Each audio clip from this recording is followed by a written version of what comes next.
Si Jesus ay dakilang manggagawa ng himala.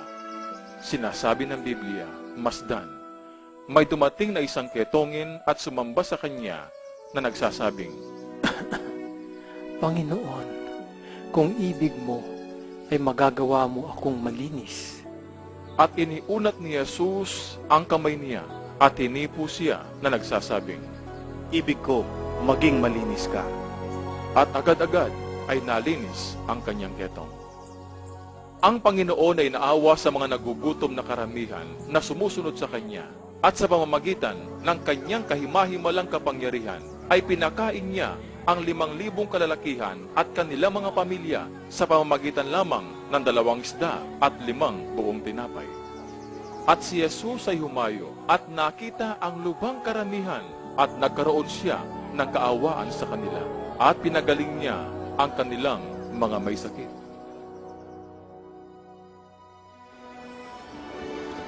Isang gabi ay ginulat ni Jesus ang kanyang mga disipulo sa paglalakad niya sa ibabaw ng tubig. Sinabi niya sa kanila, Maging malakas ang loob ninyo. Ako nga ito. Huwag kayong matakot. ang buong sanlilikha ay tumatalima sa anak ng Diyos. Ipinahayag ni Jesus, Ako ang pagkabuhay na muli at ang buhay. Siya na sumasampalataya sa akin, bagaman siya'y patay na, gayon man ay mabubuhay siya. sa pagpapamalas ng kanyang kapangyarihan, ay nagpunta siya sa libingan ni Lazaro na 4 na araw ng patay. At si Jesus ay sumigaw ng may malakas na tinig, Lazaro, lumabas ka! at siya na namatay ay lumabas, na natatalian ang kamay at paa ng mga damit panlibing.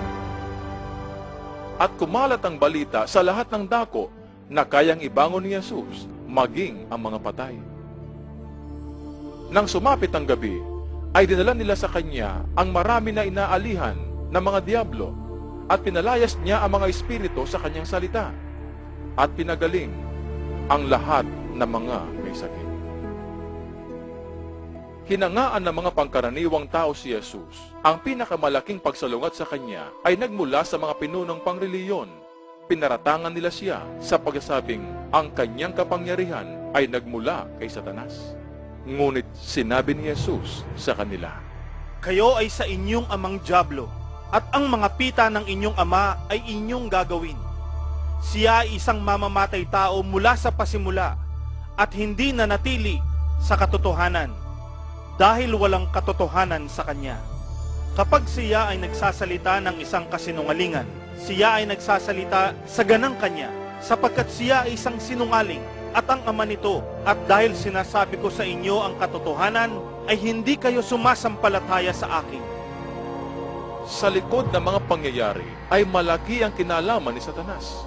Subalit dapat mong mabatid na bago makakilos ang diablo laban kanino man, dapat muna siyang kumuha ng pahintulot sa Diyos Amang nasa langit. At upang matupad ang propesiya ng Biblia, ay pinahintulot ng Diyos na kalabanin ni Satanas ang Panginoong Hesus. Lumipas sa mga araw, ang mga reliyosong kaaway ng Panginoon ay nagtangkang siluin siya sa pagtatanong ng, Legal ba na magbigay ng buwis kay Cesar o hindi? ngunit nahiwatigan ni Jesus ang kanilang kasamaan at sinabi, Bakit tinutukso ninyo ako, kayong mga mapagpaimbabaw? Ipakita sa akin ang salaping pambuwis. at nagdala sila sa kanya ng 1 denaryo at sinabi niya sa kanila, Kanino ba ang larawang ito at nakaukit na sulat? sinabi nila sa kanya kay Cesar. Sa gayon ay sinabi niya sa kanila, Kaya nga, ibigay kay Cesar ang mga bagay na kay Cesar, at sa Diyos ang mga bagay na sa Diyos. nang marinig nila ang mga salitang ito, sila ay namangha at iniwan siya at nagsialis sila. Inilantad ni Jesus ang mga Pariseyo nang sinabi niyang, Sa aba ninyo, mga eskriba at mga Pariseo, mga mapagpaimbabaw, sapagkat kayo ay katulad ng mga pinaputing libingan na tunay na lumilitaw na maganda sa panlabas. Ngunit sa loob ay puno ng mga buto ng mga patay na tao at ng lahat ng karumihan. Kayong mga ahas, kayong mga salinlahi ng ulupong, paano ninyo matatakasan ang kapahamakan ng impyerno?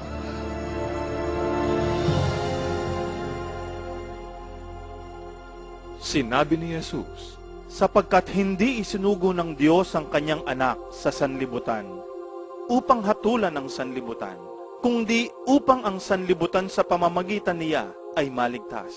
Siya na sumasampalataya sa kanya ay hindi hinahatulan. Ngunit siya na hindi sumasampalataya ay hinatulan na, dahil hindi siya sumampalataya sa pangalan ng bugtong na isinilang na anak ng Diyos. sinabi ni Jesus sa maraming tao, Siya na nakikinig sa aking salita at sumasampalataya sa kanya na nagsugo sa akin ay may buhay na walang hanggan at hindi makararating sa kahatulan, kundi inilipat na mula sa kamatayan patungo sa buhay. nasa kanya ang buhay, at ang buhay ang siyang liwanag ng mga tao. Niyanig ng Panginoong Yesus ang buong reliyosong daigdig nang sinabi niyang, Ako ang daan, ang katotohanan at ang buhay. Walang sino mang makalalapit sa Ama, kundi sa pamamagitan ko. na dahil dito ay ipinahayag sa buong sanlibutan na siya lamang daan patungong langit. Ang mga salitang iyon ang nagpatiwarik sa reliyosong daigdig. Kinamuhian nila si Jesus sa pagsasabi ng gayon noon at kinamumuhian ng karamihan ng mga salitang iyon hanggang ngayon.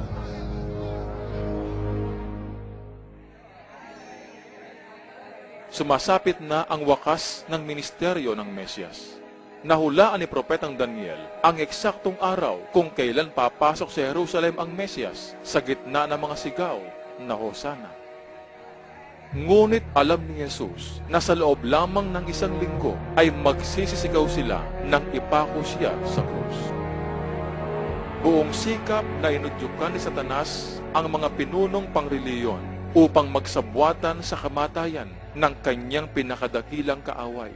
Sa katotohanan kasi, si Jesucristo ang nagpatapon sa kanya at mga anghel niya mula sa langit. Tuwang-tuwa pa rin ang mga disipulo sa matagumpay na pagpasok ni Jesus sa Jerusalem sa pag-aakalang siya ay magiging hari na. Ngunit sa hapunan ng paglampas ay ipinaliwanag ni Jesus na malapit na niyang ibubo ang kanyang dugo at siya ay mamamatay. Kumuha si Jesus ng tinapay at katas ng ubas bilang sagisag ng susunod na mangyayari. Pinutol niya ang tinapay na larawan ng kanyang katawang magdurusa sa krus. Nang magkagayon, ay binigyan niya sila ng katas ng ubas na larawan ng dugo na kanyang ibububo. Ito ay nagpasimula ng isang kaugalian na susundin hanggang sa kanyang ikalawang pagdating. Pagkatapos ng hapunan, ay kumilos na si Satanas. Ginamit niya ang isang disipulong nagngangalang Judas Iscariote sa pamamagitan ng pagsanib sa kanyang katawan.